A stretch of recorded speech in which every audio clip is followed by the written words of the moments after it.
ایک روایت بڑی پیاری روایت ہے، اور میں یہ سمجھتا ہوں کہ موجودہ جو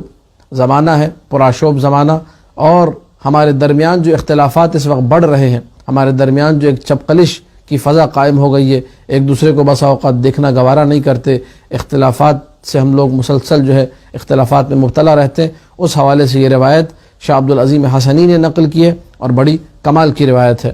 اس کو شیخ عباس قمی اپنی کتاب سفینۃ البحار میں نقل فرما رہے ہیں کہ ابی الحسن الرضا علیہ السلام نے یہ کہا عبدالعظیم حسنی سے، اے عبدالعظیم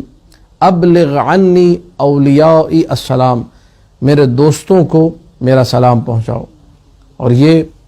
سلام آج ان دوستوں کے لیے بھی ہے جو آج کے دور میں ائمہ سے محبت کرنے والے لوگ ہیں، امام رضا سے محبت کرنے والے اور عقیدت رکھنے والے لوگ ہیں، جو کہ دنیا بھر میں شیعیان حیدر کرار کی صورت میں پائے جاتے ہیں۔ اب یہ پیغام ہے جو شاہ عبدالعظیم حسنی کے ذریعے سے آیا ہے، وَقُلْ لَهُمْ، اور ان لوگوں سے، ان میرے دوستوں سے جا کر کہو، اللہ يَجْعَلُوا لِلشَّيْطَانِ عَلَىٰ أَنفُسِهِمْ سَبِيلًا، یہ شیطان کو اپنے اوپر مسلط نہ ہونے دے، وَمُرْهُمْ بِالصِّدْقِ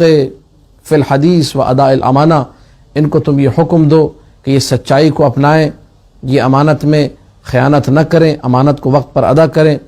وَمُرْهُمْ بِالسُّكُوتِ وَتَرْكِ الْجِدَالِ، یہ میں سمجھتا ہوں میرے لیے بھی اور میرے ناظرین کے لیے بھی قیمتی ترین جملہ ہے آج کے دور کے اعتبار سے۔ ان کو کہو خاموشی اختیار کریں اور فضول میں جدال نہ کریں، فضول کا بحث و مباحثہ نہ کریں، فی ما لا یعنیہم، ایسی ابحاث جن کا کوئی مقصد نہیں ہے، ایسی ابحاث جن کا کوئی فائدہ نہیں ہے، ایسی ابحاث جس سے بعض لوگ کہتے ہیں تعبیر جی ٹائم پاس کر رہے تھے۔ یہ امام فرما رہے ہیں، میں نہیں کہہ رہا،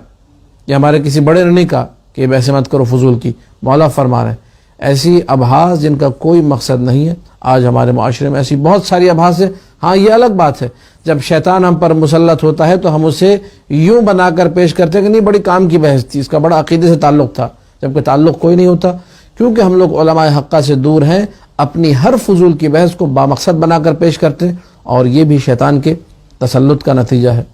اور کیا کریں؟ مولا کیا وصیت ہے؟ مولا رضا کی وصیت ہے، مولا رضا کا پیغام ہے، کہا میرے دوستوں سے کہو ایک دوسرے سے ملیں۔ ہم لوگ جب اپنے استاد سے اصول کافی پڑھ رہے تھے تو ہمارے استاد یہ کہتے تھے آپ لوگ ایک کام ضرور کیا کریں، اور وہ یہ کہ ایک دوسرے سے ملیں، بیٹھیں، کھانا وغیرہ کھائیں، ایک دوسرے کے احوال پرسی کریں، ایک دوسرے سے حال چال معلوم کریں اور چلے جائیں، اسی میں برکت ہے۔ بعد میں دیکھا تو یہ روایات معصومین میں ہے، تزاوروا، ملو ایک دوسرے سے، زیارت کرو ایک دوسرے کی، یہاں بھی موجود ہے، وَإِقْبَالِ بَعْضِهِمْ عَلَى بَعْضٍ وَالْمُزَاوَرَةِ، ایک دوسرے کی زیارت کرنا، فَإِنَّ ذَلِكَ قُرْبَةً إِلَيَّ، اللہ اکبر، بہت بڑا جملہ ہے امام رضا علیہ السلام کی زبان سے جو نقل فرمانے شاہ عبدالعظیم حسنی۔ میرے دوستوں کو یہ پیغام دو، جب تم لوگ ایک دوسرے سے ملتے ہو پیار اور محبت سے تو تم ہمارے قریب ہوتے ہو، یعنی مومن کا مومن سے اچھے طریقے سے ملنا امام کے قرب کا باعث ہے۔ وَلَا يَشْتَغِلُوا یا وَلَا يَشْغَلُوا أَنفُسَهُمْ بِتَمْزِيقِ بَعْضِهِمْ بَعْضًا، ایک دوسرے کو گندہ مت کرو، مومن کو دوسرے مومن کو گندہ نہیں کرنا چاہیے، مومن کو دوسرے مومن کی کردار کشی نہیں کرنی چاہیے۔ اب یہ بہت خطرناک جملہ، اسی پر یہ حدیث ختم ہو جائے گی۔ فَإِنِّي عَلَيْتُ عَلَى نَفْسِي أَنَّهُ مَنْ فَعَلَ ذَلِكَ، میں نے قسم کھائی ہے جس نے یہ کام کیا، یعنی ایک مومن اگر دوسرے مومن کو گندہ کر رہا ہے اور خراب کر رہا ہے، وَأَسْخَطَ وَلِيًّا مِنْ أَوْلِيَائِهِ، اور دوسرے مومن کو ناراض کرتا ہے، دعوت اللہ، میں امام فرما رہے میں یہ بد دعا کروں گا، لِيُعَذِّبَهُ فِي الدُّنْيَا أَشَدَّ الْعَذَابِ، اللہ اس کو دنیا میں بدترین عذاب میں مبتلا کرے، نستجیر باللہ، وَكَانَ فِي الْآخِرَةِ مِنَ الْخَاسِرِينَ، اور یہ شخص آخرت میں بھی